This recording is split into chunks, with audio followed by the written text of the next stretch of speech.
आरव, हे घे 10 रुपये. मला 2 सफरचंद आणि 3 गाजर हवे आहे. बाजार सुरू करूया?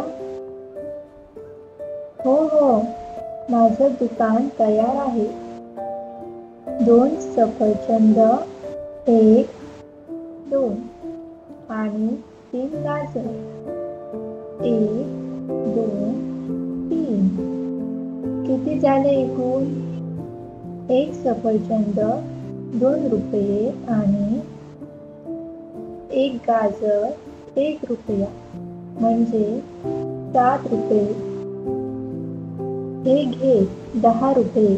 10 मधून 7 गेले, बाकी 3 रुपये. हे तुमचे सुट्टे. वा, तू तर मस्त विक्रेता झालास.